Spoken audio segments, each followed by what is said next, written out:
All right, let's dive into a story that's a bit of a paradox. It comes to us from 1858, a classic fairy tale filled with everything you'd expect. Curses, prophecies, you know the drill.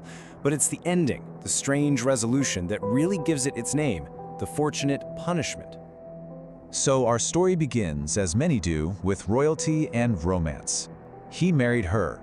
The wedding was incredibly magnificent. And what was even more remarkable, he became a husband without ceasing to be a lover. I mean, it sounds like a perfect union, doesn't it? But of course, their happiness was shadowed by one single, persistent sorrow. And, like any good fairy tale, there has to be a conflict, right? Well, this one kicks off with a bit of a past love affair, and a fairy's very, very long-held grudge. So what was this great sorrow? They had no children to succeed them. To find a solution, the king decides to consult a powerful fairy from his past, someone he actually thought was a friend. Her name was Formidable. And trust me, as he was about to find out, that name was a little too on the nose. Okay, so here's the backstory on these two. Their affection, well, it lasted for years, but there was a catch. It only lasted as long as she kept up this magical illusion of beauty. One day, thinking he truly loved her, she let the magic drop and revealed her true self. No longer young, no longer classically beautiful, and just like that, the king's love, poof, gone. All that was left was respect. And you could just imagine how that went over. Her pride just curdled into this hidden, burning grudge. So the king makes the journey to her domain, a place he used to know quite well. But imagine showing up to this, a palace made of flame-colored marble with an avenue of lions all in that same fiery color guarding the entrance. I mean, this isn't exactly a welcoming place. It screams power, intimidation, and yeah, a whole lot of simmering anger. And right there, Formidable just lets him have it. This isn't some vague prophecy. It is a full-blown curse, absolutely forged from the embers of a love that had turned to pure hate. The king's entire future, his happiness, is now completely tangled up with this fairy's old heartbreak. But the queen, when she hears this dreadful news, she doesn't just give up. No, she knows that while you can't just undo a fairy's curse, maybe, just maybe, you can soften the blow with a blessing from another. Her plan?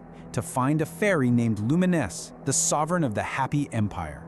I mean, her very name means luminous or bright. It's about as far as you can get from the fiery, angry Formidable, right? She's known for protecting the unfortunate, so she seems like the perfect person to ask. And the queen's journey to get to Luminous's tower sounds absolutely incredible. It's as magical as it is peaceful. Get this, she has to cross a river 9 times, and each time the bridge is made of something different. White poppies, anemones, jasmine. Then she's walking through forests of acacia and parks full of white stags. It's just a world of total purity and peace. So Luminous admits she can't just cancel out the curse, but she can work around it. She offers a counter-prophecy. She says, okay, I can't stop the birth of a hated child, but I can promise you'll have another. One so beautiful that everyone who sees her will be completely enchanted.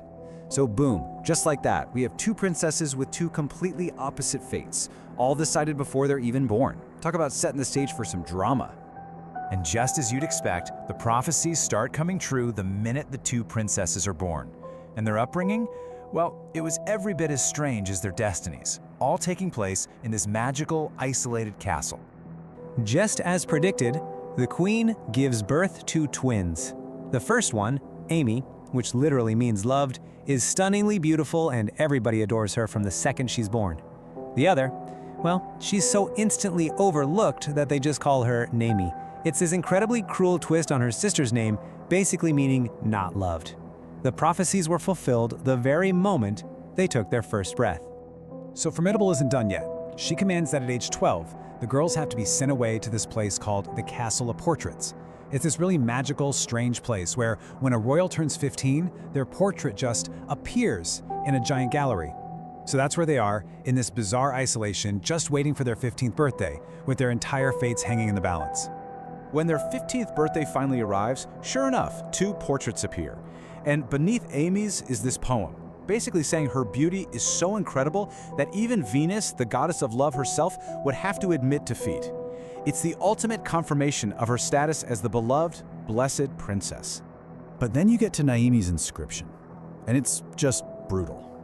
It's a public takedown, a magical decree, saying that even though she's beautiful, she lacks the rare graces of the mind, so no one can ever truly love her. It's the curse, literally written in gold for everyone to see. Just devastating. And then, at that very same moment, a third portrait shows up. It's this incredibly handsome prince, the Prince of the Pleasant Island. And of course, his image completely captivates both sisters. But for poor Nami, seeing her sister also fall for him just pours salt in the wound. It deepens her hatred for Amy even more. You can guess what happens next. Nami's growing jealousy is the exact opening that the cruel Fairy Formidable was waiting for. She swoops in, ready to kick off the final punishing phase of her revenge. So the fairies basically set them on these epic quests. Formidable tells Amy she has to follow a river until she meets someone who hates her even more than Formidable does, which sounds impossible. Then Luminaise tells Nami she has to follow the same river until she finds someone who loves her as much as she deserves to be hated. I mean, both of these sound like sentences to a lifetime of endless walking, right? But for Amy, this punishment is about to take a very different turn, all thanks to her very powerful and very kind fairy godmother. And here you really see the power of the two fairies at work. For Amy, her path is just filled with pleasure. Meadows literally bloom with flowers when she walks by. But for Nami, that same path is all thorns and exhaustion. One journey is a dream, the other is an absolute nightmare. So one evening, Amy is walking by the river and she sees this gorgeous boat made of amethyst just floating along. On it, there's a little altar with her portrait on it. And under the portrait are the words, "If this be not love, what is it?" And then a mysterious voice starts to sing this beautiful song, all for her.